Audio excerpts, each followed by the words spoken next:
Guys, and welcome back to another episode. Today we are going to be looking at developing product identities using fonts and using images in the correct way so you don't get copyright infringements. Anyway, let's get right into it. Product identity is the overall personality of a product. So that's what you're trying to do. You're trying to develop your product so it has its own unique personality. So let's look at what's needed to sell t-shirts online. So I'm looking at BigCommerce.com now. 7 steps to sell your t-shirts online. As we mentioned last time, you're going to find your niche. So it's better if you use your own interests and passions. If you want to keep this going, you've got to find it interesting and you've got to want to keep doing it. So we're looking at create your t-shirt designs. So we're going to try and create our own unique designs. We're also going to look at e-commerce stores and setting up different kinds of e-commerce stores. We're going to see what is available for you to use to sell your products. And then we're going to look at how easy it is really to sell t-shirts. uxplanet.org has shown us 7 things you need to remember when selecting fonts. So let's have a look at this. You should think about the type of branding that you want, and it should match the style of the clothing that you want to do. So let's look at where we can get fonts from. Now, obviously, in all of your packages that you're using, there are many fonts that you can use. However, if you find one that isn't in here, then where do you go to find it? So one idea is you go to someone like Dafontcom, and here you can scroll through and find loads of really cool, interesting fonts. So a font I use is called 0 and 0IS. And I like this. It looks a little bit messy and it kind of goes with the style of drawings and illustrations that I do for my garments. So when we get into important things like using other people's work, we've got to think about, has it got copyright? Are we allowed just to use it, or do we have to pay for it? You've got to do your own due diligence and you've got to check yourself. You can't use it if you haven't paid for it. So let's have a little look. Here we can see this one is 100% free.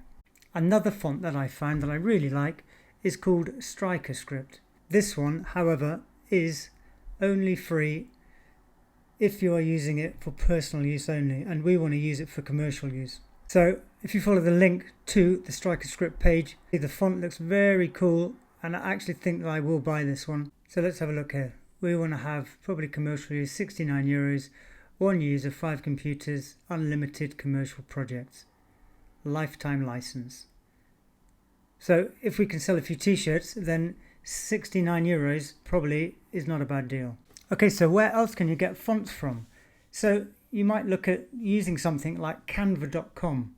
Now Canva is a completely free to use and easy to use application. It's all online and then you can download directly. You can also sign up and pay for things as well. So you've looked at fonts, and the next thing to do is to look at images. So I use images from Google or from wherever I can find them, but I don't just copy them. I use them as a reference source and then I change them and I make them my own. So they are altered and made into my own images by using them just as a reference, which I don't actually use the image itself. Other ways you can get images are you can sign up to things like Pixabay, Unsplash, Pixels.com. So a quick search for free images to use online or royalty-free images will bring you up loads and loads of different sources. One I am using is called Heritage Library. So Heritage Library has lots of very nice vintage looking images that you can use. They're not all free to download, however. Some of them you'll have to pay for and some of them you'll have to get a license for. So you're going to have to read the terms quite carefully and make sure you're not having any copyright infringements. Now, I have written to Heritage Type and I've asked to be an affiliate of theirs, so I'm waiting to hear back from them in the next few. Hopefully I can use them as an affiliate link and I will be able to use their typefaces and recommend to other people. So we've looked at images and we've looked at fonts. And we've talked about copyright. How about what type of file format are you going to use to export? So the two main ones you might know are JPG and PNG. So I use PNG to export all of my images, mainly because you can get a transparent background. So I'm using this site called TechTarget, and you can see here the uses for PNG. So you can see the advantages of PNG are mainly for me that it is a transparent background. One of the disadvantages, which you can see here, is it's not ideal if you want lots of different colors, such as CMYK. So all my illustrations are simple monocolor or a few colors. So I don't really need lots of massive different colors on my image. So the next thing we're going to look at is, where do you find print-on-demand t-shirt shops? There are masses. A quick Google search will show you there are quite a few. So I'm going to go through some of these and I will show you what they're like to use, and we can see how they work and how good they are in comparison to each other. Okay, so we're going to look a little bit more deeply into some of them, but how do you know which ones to choose and which ones not to choose? That is going to be a matter of doing some research. So let's have a little look at things on this website. So this is Tmill. So this is quite useful. It gives you an indication of how much you could earn if you sell an item. Sliders here, you can then alter the amount and you can see the profit go up and down depending on where you place it.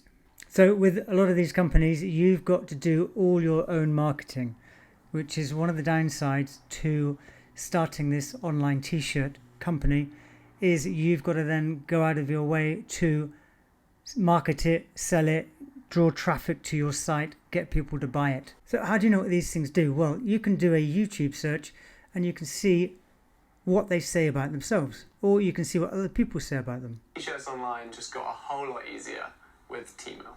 Tmill gives you the control to set up your own online store that looks great.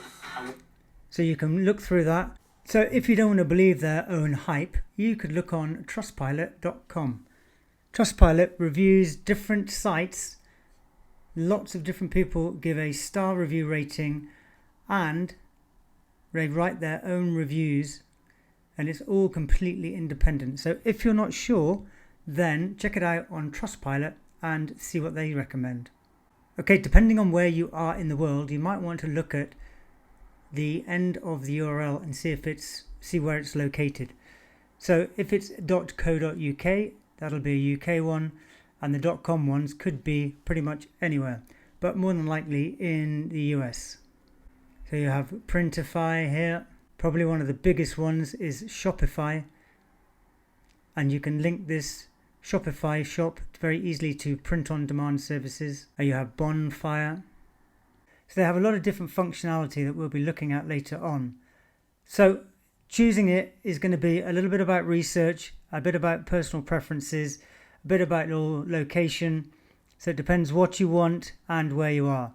I would also recommend that when you find one you like, get some samples and see how they look on you. You can also use those for marketing. Okay guys, so if you like this kind of content, then please like and subscribe for these kind of videos. I'm going to be doing lots of them. I'm going to keep them short and sweet so we get to the point as quickly as possible. See you next time.